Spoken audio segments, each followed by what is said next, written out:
గత 2 రోజుల నుంచి ఉమ్మడి కరీంనగర్ జిల్లా వ్యాప్తంగా విస్తారంగా కురుస్తున్నటువంటి వర్షాలతో రైతన్న మోములో కొద్దిగా హర్షం వ్యక్తం అవుతున్నది. ఇప్పటికే ఇటు నంది పంప్ హౌస్ అలాగే గాయత్రి పంప్ హౌస్ ద్వారా నీటిని మిడ్ మానేర్ ప్రాజెక్ట్ బోనాల పండుగ జోర్దార్గా చేయాలని ఆలోచన చేస్తున్నారా? అయితే కిసాన్ ఫ్యాషన్ మాల్ లా అద్రిపోయే ఆఫర్లున్నాయి. జోర్దార్గా షాపింగ్ చేయండి.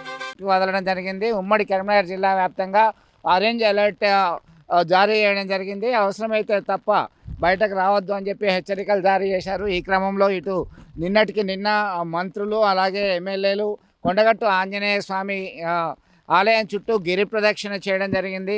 వర్షాలు సమృద్ధిగా కురియాలి అని చెప్పేసి అలాగే తాజాగా వేములవాడ రాజన్న ఆలయంలో సైతం వర్ణయాగం నిర్వహిస్తున్నారు. ఇప్పటికే ఎల్నినో ప్రభావం అత్యధికంగా ఉంటుంది, ఆరుతడి పంటలు వేయాలని చెప్పి ఒకవైపు చెప్పినటువంటి నేపథ్యంలో ఉమ్మడి కరీంనగర్ జిల్లా వ్యాప్తంగా అత్యధికంగా వరి నాట్లు వేయడానికి మొగ్గు చూపుతున్నటువంటి రైతన్న కొద్దిగా ఆలస్యమైనా సరే వరి నాట్లు వేస్తామని చెప్పి చెప్తున్నటువంటి పరిస్థితి. అయితే మరికొన్ని ప్రాంతాల్లో అయితే వారి యొక్క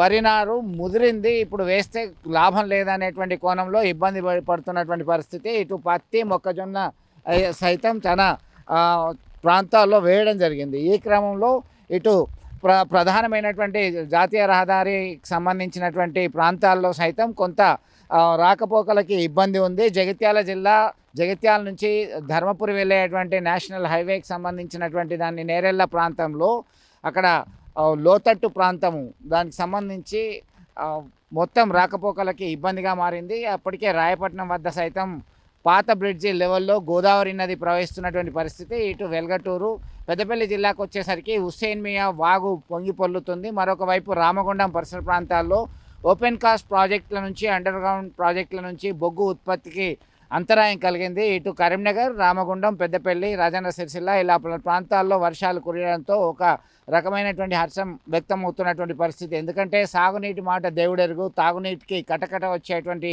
ప్రమాదం ఉంది అని చెప్పేసి ఇటు మంత్రులు శాస్త్రవేత్తలు హెచ్చరికలు చేసినటువంటి నేపథ్యంలో ఇటు కాస్త ఉపశమనం లభించింది. ఇటు ఎస్ఆర్ఎస్పికి సంబంధించి వచ్చేసరికి 90 టీఎంసీల కెపాసిటీ ఉన్నటువంటి శ్రీరామ్ సాగర్ ప్రాజెక్టులో సిల్ట్ ఉండడం వల్ల 80 టీఎంసీలకి నిర్ధారించడం జరిగింది. దానిలో 16 టీఎంసీలకు పైగా నీటి మట్టం చేరింది.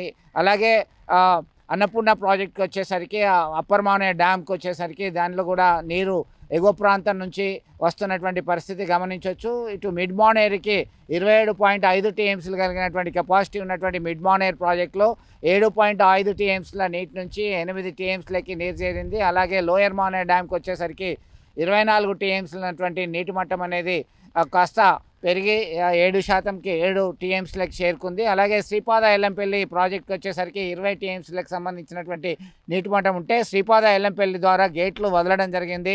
ఎగువ ప్రాంతాల్లో కురుస్తున్నటువంటి వర్షాలు, అటు కడెం నుంచి వస్తున్నటువంటి నీళ్లు, ఎగువ ప్రాంతాల నుంచి వస్తున్నటువంటి నీటి వల్ల ఇటు Nandi pump house, Gayatri pump house ద్వారా ఇటు నీటు వదలడంతో ఇక్కడ అంతా మనకి త్వరలోనే మంచి రోజులు వస్తాయి. మళ్ళీ lower Maner dam, mid Maner అలాగే ఇతర ప్రాంతాలకు సైతం నీటిని తరలించే అవకాశాలు ఉన్నాయని చెప్పి భావిస్తున్నటువంటి తరుణం మనం ప్రత్యక్షంగా గమనించవచ్చు. ఇలాంటి వర్షాలు మరికొన్ని రోజులు సమృద్ధిగా కురిస్తే మళ్ళీ నీటి కరువు, నీటి ఎద్దడి అనేది తగ్గేటువంటి అవకాశాలు కనబడుతున్నాయి. అంటే ఇప్పటికీ గత 3 రోజుల నుంచి వర్షం కురుస్తున్నప్పటికీ 330 పైగా మిల్లీమీటర్ల వర్షం కురియాల్సినటువంటి స్థితిలో కేవలం 240 మిల్లీమీటర్లకు మాత్రమే యావరేజ్గా ఉంది అని చెప్తున్నారు ఇటు వ్యవసాయ శాస్త్రవేత్తలు.